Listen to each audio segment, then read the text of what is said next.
جعل الله ما يوفقك، جعل الله ما ينطيك ولا يرضيك. ما اريد ادعي عليك اقول مرة عيوز ورجلها بباب قبرها، بس اقول لك جعل الله لا يواريك لا عافيه ولا صحه، وان شاء الله عمل عماك وتميت بظلام وما تهنيتي لا بقعده ولا بمنام.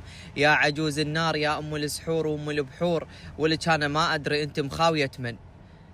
يعني احنا قلنا استبشرنا خير بسنة 2026 دش علينا برجلك اليمين، لا واضحة برجلها اليمين. دام انت موجودة ليلو السحارة لا كدينا خير بالله، ما شفنا الخير. دام انت بهاي السنوات بحياتنا، انا كل هاي السنوات ما راح اتفائل بيها وراح اسوي لها نكست نكست نكست نكست، وننتظر السنوات اللي متى الله ياخذ عمرك ويخلصنا منك.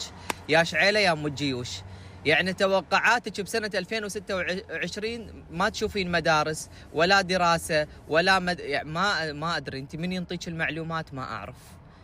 كنكم لهب وزوجها حمال الحطب، أنت وكشتك هذه كل يوم جايبت لك أخبار لنا صخام والطام كله شقة. أنت ما عندك خبر مفرح، ما عندك كلمة سر الخاطر، ما عندك بشارة حلوة. جعل لي إن شاء الله يبشرونا بوفاتك يا رب يا كريم. ما أريد أعاليك، قول حرام مرة عيوز.